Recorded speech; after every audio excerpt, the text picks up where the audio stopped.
जय श्री राधे। जय जय श्री राधे। भक्तजनों, आज की कथा का विषय है नहुस वंश। सुखदेव जी ने कहा, अब राजा नहुस के वंश का वर्णन सुनो।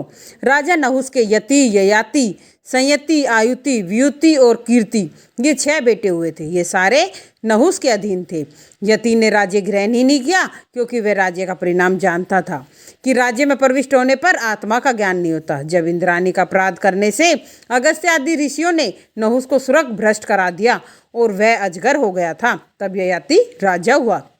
ययाति ने अपने चारों भाइयों को 4 दिशाओं का स्वामी बना दिया। आप शुक्राचार्य और विश्वपर्वा की बेटी से विवाह कर पृथ्वी में पालन में तत्पर हुए। राजा परीक्षित ने पूछा, महाराज, शुक्राचार्य तो ब्राह्मण थे, ययाति क्षत्रिय थे, दोनों का विपरीत संबंध कैसे हुआ? तब सुखदेव जी कहते हैं, एक दिन विश्वपर्वा की सुता शर्मिष्ठा अपनी 1000 सखी और गुरु सुता देवयानी को संग लेकर पुरी के सरोवर में गई। वहां पर सारी सखियां आपस में पानी से खेल रही थी। तब उधर से महादेव पार्वती जी बैल पर बैठे उधर जा निकले और उनको देखकर ये सब झटपट जल में से निकलकर लज्जित होकर कपड़े पहनने लगी। जल्दी के मारे घबराहट में बिना जाने शर्मिष्ठा ने अपने गुरु की बेटी देवयानी के वस्त्र पहन लिए। तब देवयानी कुपित होकर कहने लगी कि देखो, इस दासी की बात तो देखो कि हमारे पहनने के वस्त्रों को आप पहनती है। इसका असुर पिता हमारा शिष्य है और इस दुष्टा ने हमारे धारण करने के वस्त्र पहन लिए हैं। जैसे वेद को शूद्र धारण करता है, तब शर्मिष्ठा भी क्रोध भरी सर्पनी की तरह श्वास लेती हुई, होठों को चबाकर गाली देती हुई भई गुरु सुता से बोली, हे भिक्षुकी, तू इतनी बकबक क्यों कर रही है? कुछ अपनी भी दशा को जानती है? तू हम लोगों के घर में स्वान कोई की तरह फिरा करती है। ऐसे कठोर वचनों से गुरु सुता को तिरस्कार कर वस्त्र छीन कुएं में ढकेल दिए। जब वह घर चली गई, तब ययाति शिकार खेलता हुआ अकस्मात प्यास का मारा उस कुएं पर चला गया और उसमें देवयानी को देखा। तब वस्त्रहीन देवयानी को अपना दुपट्टा कुटों में देकर राजा ने अपने हाथ से उसका हाथ पकड़े कुएं में खींच ली। तब वह प्रेम भरी वाणी से राजा से कहने लगी, हे शत्रुनिषूदन, आपने मेरा हाथ पकड़ लिया है, इसी से अब मैं तुम्हारे सिवाय दूसरे किसी से पानी ग्रहण संस्कार नहीं करना चाहती। मेरा आपका संबंध ईश्वर कृत है, मनुष्य कृत नहीं है।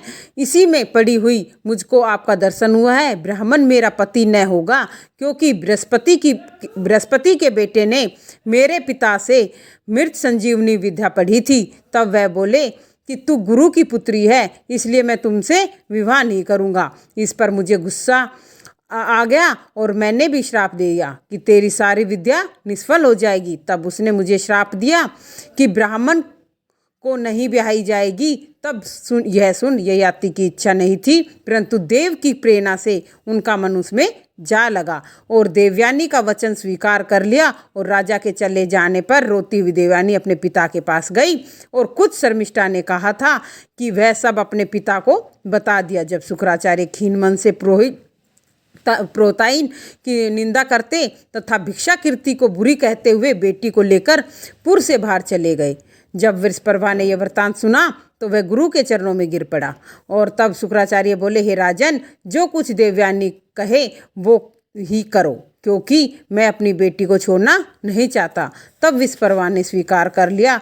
तब देवयानी बोली कि मैं यह चाहती हूँ कि मेरा पिता की दी गई है जहाँ मैं जाऊँगी वहीं शर्मिष्ठा भी अपनी सखियों के साथ ले दासी बनकर रहे। शर्मिष्ठा सब सहेलियों के साथ ले दासियों की तरह देवयानी की टहल करने लगी।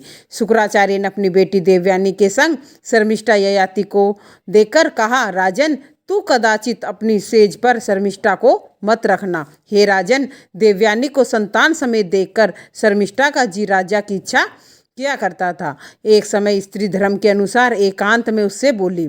जब राजा पुत्री ने संतान के लिए प्रार्थना की, तब धर्मविद राजा ने शुक्राचार्य के वचन का विस्मरण कर उचित काल में उससे सहवास किया। देवयानी के 2 पुत्र और विश्वपर्वा की बेटी शर्मिष्ठा के 3 पुत्र हुए। तब देवयानी को मालूम हुआ कि मेरे पति से शर्मिष्ठा का संबंध है। तब वह क्रोधित हुई और अपने पिता के घर चली गई। तब राजा अपनी पत्नी को लेने गया और अपने ससुर से माफ़ी मांगी, परंतु वह प्रसन्न न हुए और श्राप दिया कि तू बूढ़ा हो जा। तब राजा ने ससुर को प्रसन्न किया और तब शुक्राचार्य प्रसन्न हो, बोले कि तुम किसी के इस बुढ़ापे को भेज सकते हो, मतलब ये बुढ़ापा तुम किसी को दे सकते हो और वो तुम्हारा बुढ़ापा ले ले तो और अपनी जवानी दे देगा। तब उसने अपने बड़े बेटे से कहा। तब बड़े बेटे ने भी मना कर दिया, मैं इस असमय आई वृद्धावस्था को क्यों स्वीकार करूं। यह प्रार्थना उसने अपने सारे बेटों से की, परंतु सबने मना कर दी। उनका छोटा बेटा पुरु अपने पिता का बुढ़ापा ले लिया और उन्हें अपनी जवानी दे दी। तब बहुत काल तक यह आती भोगों को भोगता रहा, परंतु उसकी तृप्ति न हुई और राजा को ज्ञान हो गया कि उन्होंने अपने बेटे पुरु को उसकी जवानी दे दी और अपना बुढ़ापा वापस ले लिया और संपूर्ण भूमंडल का राज्य पुरु को दे दिया और अपने सब बड़े भाइयों को उसे के अधीन कर आप वन को चला गया। तब राजा वन में जाकर ब्रह्म में चित्त लगाकर और भगवत गति को प्राप्त हुए। तब इसी पुरु के जन्म में जय हुए और इसी वंश में आगे चलकर रंभे हुए और इस रंभे के दुष्यंत हुआ और यह दुष्यंत शिकार खेलता हुआ कनव के आश्रम में चला गया। वहाँ एक बहुत सुंदर स्त्री बैठी थी जिसे देखकर राजा मोहित हो गया। तब उस लड़की से बोला, कमलाक्षी तुम कौन हो, इस वन में तुम क्या कर रही हो। तब शकुंतला बोली, मैं विश्वामित्र की लड़की हूँ, मेरी माँ का नाम मेनका है। जब एक समय विश्वामित्र तपस्या कर रहे थे तब इंद्र के डर और उसकी तपस्या को भंग करने के लिए मेनका को भेजा था। विश्वामित्र और मेनका का संग हुआ और जब ऋषि को ज्ञान हुआ उन्होंने मेनका को त्याग कर दिया। तब मेनका ने स्वर्ग पर जाते समय मुझे पृथ्वी पर छोड़कर चली गई। इस बात को भगवान कनव जानते हैं। तब दोनों आपस में बातें करने लगे और तब राजा दुष्यंत ने गंधर्व रीति से शकुंतला से विवाह कर लिया। तब शकुंतला को गर्भ रह गया और तब वह राजा अपने नगर को चला गया। समय आने पर शकुंतला को पुत्र की प्राप्ति हुई और यह बालक ऐसा पराक्रमी सिंह के बच्चों के साथ खेलता था। बालक को लेकर शकुंतला अपने पति के पास गई, परंतु राजा ने उन्हें ग्रहण नहीं किया। तब आकाशवाणी हुई कि माता तो केवल बालक के रहने का स्थान है, वास्तव में पुत्र तो पिता का ही होता है जिसने यह उत्पन्न किया है। और राजा तुम अपने पुत्र का पालन पोषण करो और अपनी पत्नी शकुंतला की अवज्ञा मत करो। वंश को बढ़ाने वाला पुत्र पिता को नरक से पार लगा देता है। राजन यह तेरा ही पुत्र है। तब राजा ने आकाशवाणी सुनकर उसको ग्रहण किया और यह बालक चक्रवर्ती राजा हुआ। इसके दाहिने हाथ में चक्र और चरणों में कमल के चिन्ह थे। इसने माँ अभिशेष द्वारा भगवान का पूजन किया और महाराज विराज हो गया।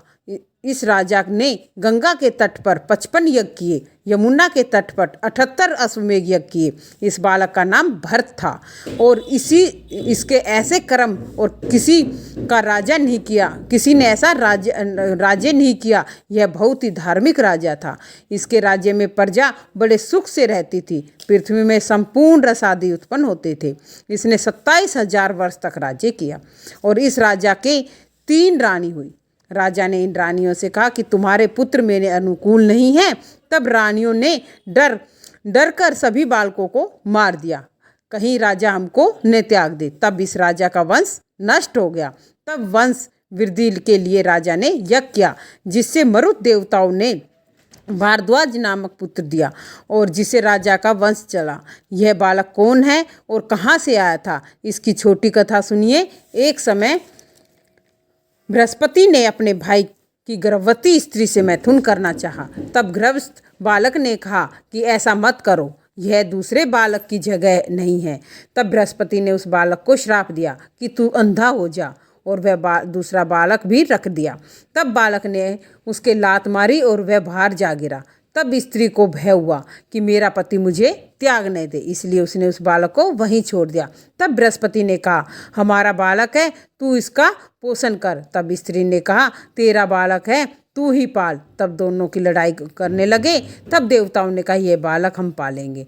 तब इस बालक का नाम भारद्वाज हुआ और इसी बालक को मरु देवता ने राजा भरत को दे दिया और इसी राजा भरत के नाम पर ही हमारे देश का नाम भारत पड़ा। इसी के साथ जय जय श्री राधे, जय जय श्री राधे, जय जय श्री राधे।